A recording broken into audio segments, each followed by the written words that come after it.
Good morning, কেমন আছো সবাই? আশা করি ভালো আছো, সুস্থ আছো। আজ হচ্ছে রবিবার, তো রবিবার মানেই কোথাও ঘুরতে যাওয়ার দিন, যেহেতু ছুটি। আর তোমরা টাইটেল আর থাম্বনেল দেখেই বুঝতে পেরেছো কোথায় যাচ্ছি। তো দেখো, একদম স্টেশন থেকে ভিডিওটা শুরু করলাম। এই যে তোমাদের দাদা আর মেয়ে 12টার সাথে ট্রেন ধরবো, তো মনে হয় এই 3 নম্বরেই ট্রেনটা দেবে। তো এখন ওভারব্রিজের ওপরে দাঁড়িয়ে আছি, কি ভালো লাগছে, কারণ ঠান্ডাকাল, শীত তো পড়েই গিয়েছে, আর আজকে ঠান্ডাটা বেশ ভালোই আছে, রোদ, তারপরে খুব ভালো লাগছে। তো চলো ভিডিওটা দেখতে থাকো, কেউ স্কিপ করো না, পরে আসছি। দেখো সবাই বসে আছে, অ্যানাউন্স করছে, এইটাই দেবে। দেখো কি ভালোই না লাগছে, দেখো দেখতে কি সুন্দর লাগছে। একটা ট্রেন যখন ওইখান দিয়ে ঢুকবে না, ওই পাশ দিয়ে বা এই পাশ দিয়ে, তখন তো আরও সুন্দর লাগবে। আর দেখো এইগুলো হচ্ছে সব মানে স্টেশনে কাজ হচ্ছে। মেয়ে বলছে কিছু খাবে, এখন দেখা যাক ট্রেনটা দিক, তারপরে নিচে নেমে ট্রেনে জায়গা নিয়ে তারপর ওকে একটু লুচি টুচি খাইয়ে নেবো। তো তারপর দেখো মেয়েকে একটু লুচি খাইয়ে নিচ্ছি। তো তোমাদের দাদা আমাকে বারবার বলেছিল খেতে, তো আমি আর খেলাম না, কারণ এর আগের দিনের লুচিটা ভালো হয়নি। সেই রানাঘাট যাওয়ার সময় খেয়েছিলাম, কিন্তু ওটা ছিল 1 নম্বরে, এটা 2 নম্বরে। তারপরে মেয়ের কাছ থেকে খেয়ে দেখলাম কি, মেয়ে জোর করে একটা দিল, তো দেখলাম না এই লুচি তরকারিটা খুব সুন্দর হয়েছে, কিন্তু খাবো কি, খাওয়ার আগেই ট্রেন ঢুকে গেল। মানে মেয়ে খেতে খেতেই ট্রেন ঢুকে গেল, ট্রেনের একদম সময় হয়ে গিয়েছিল। তো মেয়েকেই বলছিলাম তাড়াহুড়া করে খেতে, তো তারপর দেখো ট্রেনে উঠে পড়েছি। আর কি বলি তোমাদের, এত ভিড় এত ভিড়, দেখো তোমরা দেখতেই পাচ্ছ। কৃষ্ণনগর থেকে কিন্তু সবে ট্রেন ছাড়লো, মানে এখনও জালালখালিও ঢোকেনি, আর তার মধ্যেই এত ভিড়। হুড়োহুড়ি করে উঠে মানে কোনো রকমে 3টে সিট নিয়েছিলাম, এটাই হচ্ছে ভাগ্য ভালো, না হলে হচ্ছে প্রচণ্ড কষ্ট করে যেতে হতো। আর তোমাদের দাদা ওই হুটোপাটা করে উঠে মানে ট্রেনে জায়গা নিতে গিয়ে জলের বোতল নিয়ে গিয়েছিলাম, সেই জলের বোতলের ছিপিটা খুলে, ঢাকনাটা খুলে আর কি জল টল পড়ে সেই সোয়েটার টোয়েটার ভিজে কি অবস্থা, সে আর এক কাণ্ড জানো না। এত ভিড়, মানে ভিড়টা হওয়ার কারণ হচ্ছে মানে আগে যে রানাঘাট লোকালটা ছিল সেই ট্রেনটা ক্যান্সেল হয়েছে, তো সেই কারণেই মানে বুঝতেই পারছো, 2টো ট্রেনের লোক হচ্ছে একটা ট্রেনে, সেই কারণেই এতটা ভিড়। তো তারপর দেখো নেমে গিয়েছি শিয়ালদায়। তো ট্রেনে সেরকম কিছুই খাইনি, এত ভিড় ছিল, সেরকম কোনো খাবারও ওঠেনি। ওই একটা ডালমুট আর একটা বাদাম নিয়ে আমরা 3জনা খেলাম, আর শিয়ালদা স্টেশনে নেমে ভাত খেয়ে নিচ্ছি। তো মেয়েকে সেই মেয়েকে বলতে কি, সেই রুম্পাদের বাড়ির থেকে দুর্গাপুজোর সময় বাড়ি যাওয়ার সময় মেয়েকে যেই জায়গায় খাইয়েছিলাম, মানে ওটাকে ভাগাড় বলে, এখানকার লোকেরা নাম দিয়েছে ভাগাড়, মানে কি বলি তোমাদের। তো যাই হোক, খবরদার আর কেউ কোনো দিন, মানে আমার ভিডিও যারা দেখেছো তারা কোনো দিন মানে ওই জায়গায় অন্তত খেও না। শিয়ালদা স্টেশনে মানে নেমে মেন গেট দিয়ে নেমেই একদম সোজাসুজি যে হোটেলগুলো, তো আমরা ডান দিক দিয়ে খেলাম গিয়ে। তোমাদের দাদা এর আগে এখানে তোমাদের দাদার প্যান্ট কিনতে এসে খাওয়া হয়েছিল, তো মোটামুটি খারাপ না, মানে ভালোই করেছে ওই হোটেলের থেকে। তারপর দেখো মানে অটো পাল্টিয়ে আবার বাস পাল্টিয়ে চলে এলাম একদম মধ্যমগ্রাম স্টার মল। কত ভিড় দেখো, দেব আসছে বলে কথা, তাই না, ভিড় তো হবেই।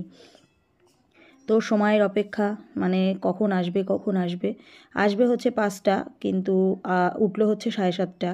তো ওদিকে আমাদের রুম্পা এসেছে, মাসি এসেছে, তো কুহু এসেছে, ওর মেয়ে এসেছে, তোমাদের দাদা আর মেয়ে। তো সাইডে ওদেরকে বসার জায়গা করে দিয়েছিলাম, তোমাদের দাদাই তুলে দিয়েছিল।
দেখেছিস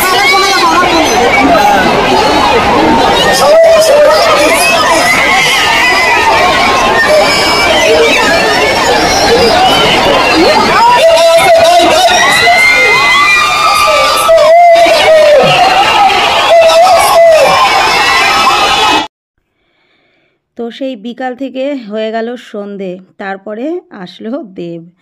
তো দেখতেই পাচ্ছ, তো তোমাদের সাথেও শেয়ার করে নিলাম কেমন হয়েছে ভিডিওটা। অবশ্যই কিন্তু লাইক করো, কমেন্ট করো, আর চ্যানেলটা সাবস্ক্রাইব করো। যারা এখনও পর্যন্ত আমার ভিডিওটা দেখোনি তারা চ্যানেলটা সাবস্ক্রাইব করে দিও।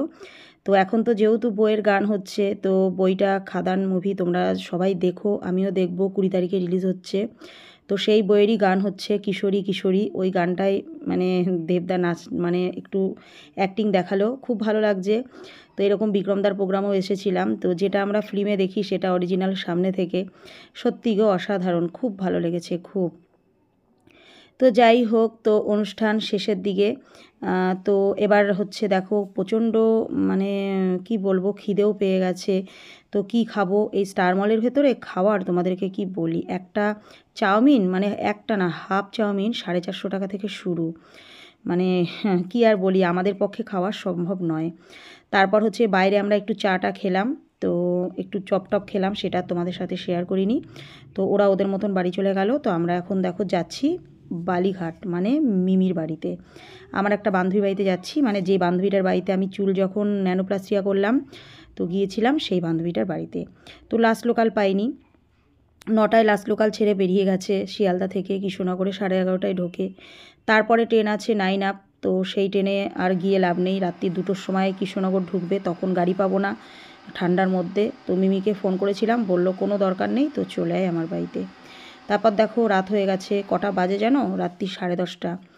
তো এই দোকানটা খোলা ছিল, বালিঘাটে নেমে পড়েছি। তো মিমির মেয়ের জন্য একটা আপাতত ক্যাডবেরি নিয়ে নিলাম, কারণ রাত হয়ে গেছে, দোকান বন্ধ। তারপর দেখো চলে এসেছি, তো তোমাদের দাদা ভিডিও করছে, ফ্ল্যাশ নেয়নি। তো ফ্ল্যাশটা নেওয়াতে এখন একটু আলো হলো, ওকে এগুলোই বলছি। তো এরকম আর বলো না, হ্যারাসমেন্ট হয়ে গিয়েছিল, তাই ও বকছে যখনই আসিস তখনই তোদের একটা না একটা বিপদ ঘটে। এর আগে জানো স্টার মলের প্রোগ্রামে এসে তোমাদের দাদা আর আমি সারা রাত স্টেশনে বসে থেকে তারপর বাড়ি এসেছি, রানাঘাট স্টেশন পর্যন্ত, গেদে লোকালে রানাঘাট স্টেশন পর্যন্ত গিয়েছিলাম, কিন্তু কৃষ্ণনগর আসতে পারিনি। তখনই ও বলেছিল যে কি দরকার, একটু ফোন করে তো এদিকে চলে আসলেও হতো। তো যাই হোক, সেই ভুলটা আর এবারে করলাম না, তো ওর বাড়িতেই চলে এসেছি। অনেকটাই রাত হয়ে গেছে, তো আমরা অনেক গল্প করব, জমিয়ে গল্প করব, আমি আর আমার বান্ধবী মিলে। তার সাথে 2 মেয়েও আছে, ওরা ওদের মতন। তো করেছি গো অনেক গল্প। তো সব কিছু পরে হবে, আগে খাওয়া দাওয়া করে নিই, কারণ রাত্রি 11টা বাজে, খিদেও পেয়েছে গো। ও বলছে গল্প পরে হবে, আগে খাওয়া দাওয়া করে নে। হঠাৎ করেই আমরা গিয়েছি, তো যা করেছে কি বলবো, অসাধারণ। সোয়াবিন করেছিল, আর এত সুন্দর রান্না, সেই রিভিউটা তোমাদের আগামীকাল দেবো। তো এত সুন্দর রান্না, দুপুরবেলা তেলাপিয়া মাছ করেছিল, তেলাপিয়া মাছ ছিল, গরম গরম ভাত, আর হচ্ছে তেলাপিয়া মাছ দিয়ে লাউ করেছে, মুখে লেগে আছে গো, তোমাদেরকে কি বলি। তো যাই হোক, আর করেছে সোয়াবিন। মেয়ে আর তোমাদের দাদা খেয়ে নিচ্ছে, আমি খাবো না, ও আর আমি পরে খাবো। আমার ভাতও বেড়েছিল, আমি বললাম না আমি এখন খাবো না, দিয়ে আমার ভাতটা এবার ওর মেয়েকে দিয়ে দিল। আমি বললাম তুই আর আমি একসাথে খাবো, আমি পরে খাচ্ছি। তো যাই হোক, তো খুব ভালো লাগছে। তো রান্না নিয়েই বলা হচ্ছে, তোমাদের দাদাও বলছে, মেয়েও বলছে যে এত সুন্দর খেতে হয়েছে, রান্নার টেস্ট কি বলি তোমাদের। তো যাই হোক, মিমির মেয়ে আর আমার মিঠি হচ্ছে 1 বছরের ছোট বড়। তো খাওয়া দাওয়া হয়ে গেছে, এখন কটা বাজে জানো, 1টা বেজে গেছে রাত্রি। তো এতক্ষণ আমরা গল্প করছিলাম ওই ঘরে, তোমাদের সাথে আর শেয়ার করা হয়নি, ফোন চার্জে ছিল। তো আমরা এখন শোবো, মিমি আর মেয়ে ওই ঘরে শুয়ে পড়লো। এই যে মিঠি, তোমাদের দাদা, আমি এতক্ষণ অনেকক্ষণ একটু হই হুল্লোড় করলাম, গল্প করলাম, কালকে তো চলেই যাব। তো যাই হোক, তো চলো ভিডিওটা আর বেশি বড় করছি না, কালকে আসবো আবার একটা নতুন ভিডিওর সাথে।